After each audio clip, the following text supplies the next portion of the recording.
A physically hard-fought game. I thought we did a lot of good things in some respects. Some other areas we got to get better at, no question. We gave up 36 points in the fourth, and I think we gave up 18 points maybe the last 3 minutes of the game. Clearly we've got to finish the game collectively as a group better than we did tonight.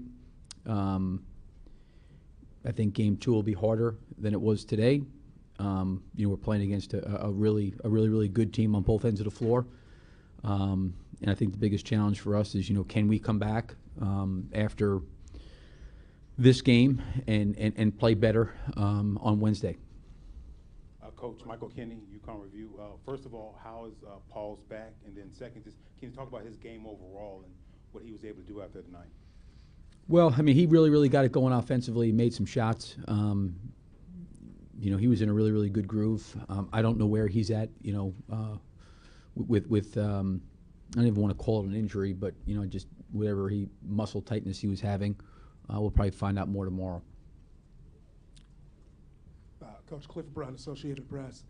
Utah jumped out to 16-4 lead. You guys called a timeout.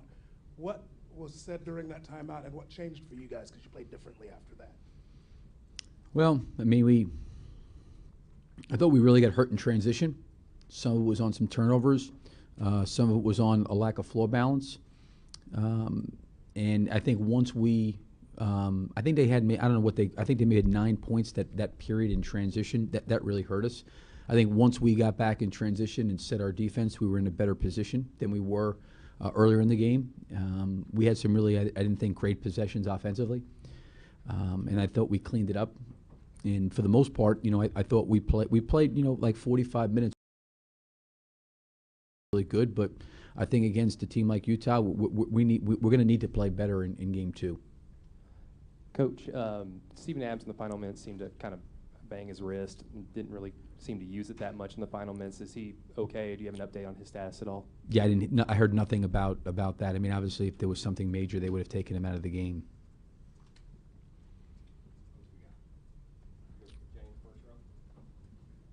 Hey, Billy, just the flow of this game and the tempo of it, for you guys to get that many points on the board against such a good defensive team, is that, I mean, while you said there were things that you didn't really like, is that something that you can like moving forward with this? Yeah, no, we did. They're a hard team to score against. I thought the second half we did a lot of really good things offensively. I thought the guys really adjusted well as the game wore on.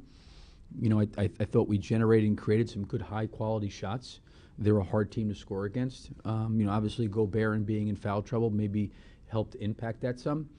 But again, I thought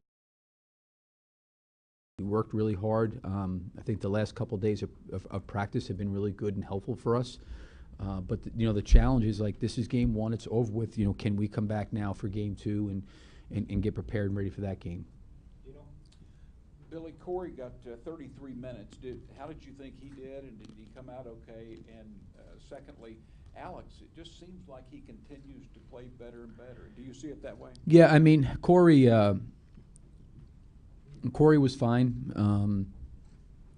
The one thing you can always depend on with Corey is his energy. He's gonna really work at it. He got a little bit. We got on some coverages a little bit broken down with him, and we need to clean that up a little bit. But Corey always gives great effort and makes winning plays. Finds a way to do it. Like, he made a big 3 out of the corner when they kind of made a run against us. So he did some good things. And again, I was really encouraged by Alex. I didn't know what to expect. With the fact that in Miami he obviously got the concussion, didn't play against Memphis, and was really limited in practice these last few days. So you just didn't know. So putting him out there, he played really well and helped us. And I thought that second unit, in a lot of ways, that had some really good ball movement and helped us kind of open up the lead. And listen, we that period there, close the third, begin the fourth, we shot the ball well from behind the line. Billy, I think because you guys had used Dre on Mitchell so much in the season, we thought maybe that would be Paul. You went with Paul a lot on Ingles, particularly in the first half. What did you think of just what went into that decision, and what did you think of the job you guys did, both on Ingles and what you did with Mitchell? It was good. I think it was good. The guys did a good job. I mean, Corey and Paul, those guys really work defensively. I mean, they're hard-working guys defensively. But I would just say, we're going to need to be better in game 2. We're going to need to be better. Yeah, Billy, you talked about the good ball movement in the second half, and Jeremy had a couple of nice assists, and Russell and all that. First half, that wasn't the case. Mm-hmm. You just had guys sort of just force and make tough shots. That's not a good way. I assume you don't want to plan it that way, but is it nice to know that if you have to do it, you got guys that can do it? Yeah, I mean, I think that's the challenge for us all year long is the consistency of doing things like that. I mean, I think we're more than capable and believe we're more than capable. You know, like to your point, I thought Jeremy and at times, you know, we got the ball in the pocket, we moved it. Russell found Steven on some lobs late. You know, we found Carmelo in different situations. You know, there were some moments that were really, really good offensively, but the consistency part of being able to do that for the full 48 minutes is the challenge, and it has been the challenge, you know, for our groups, the consistency level. But I think as, you know, again, we hadn't faced Utah since December 23rd. So I think it probably took both teams a little bit of getting used to. Their team is, I think, different from when we played against them. I think we've gotten better from when we played against them. So I think it's really two teams in a lot of respects playing against each other for almost the first time in a long, long time. There was a feeling out process. I think once our guys started to feel, you know, the game a little bit, I thought we played better as it went along. And I think probably the same thing could be said for them as well. You know, they were probably feeling us out a little bit as well. But again, I think the consistency part to you're talking about, that's when you're playing against a good team like the Jazz, you're gonna have to have a higher level of consistency. And again, our guys did a really, really good job tonight, and I'm not taking anything away from them. They did a good job tonight, but we got to be better in game two. Eric Horn, the Oklahoman. Billy, you talk about getting better as the game went on. What did you think of the way that Carmelo adjusted defensively, particularly when he was isolated against and being able to get his hands active and on defense? Yeah, I thought Carmelo was really good tonight.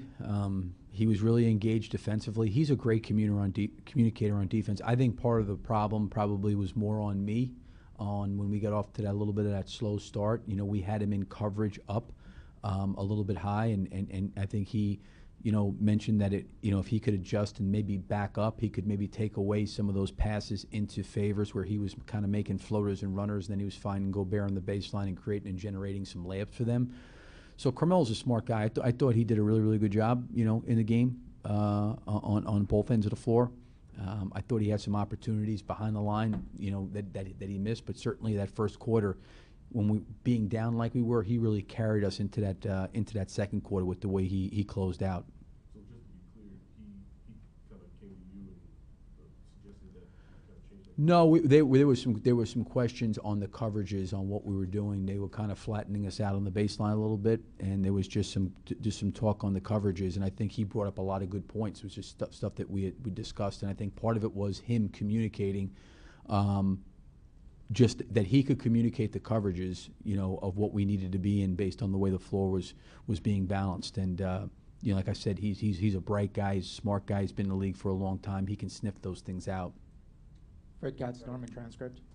Billy, Paul was making a bunch of different types of shots tonight, spot ups and out pick and roll, and they changed pick and roll coverage during the second half against them too with those traps. What do you think of the way that, or I should say, why was he able to maintain that success tonight against so many different types of shots and against so many different types of coverage? Well, I thought he took what the defense gave him. You know, I think some of the trapping that they did against us helped us find, you know, Jeremy, and then Jeremy made some good decisions and good reads. I mean, they were trying to get the ball out of his hands. He was hot. He was shooting the ball well. But I think, you know, even Paul, he takes a great deal of pleasure of passing the ball and moving the ball and finding the open man. And, you know, I thought when he got it going offensively and they decided to trap him some, he made some good decisions.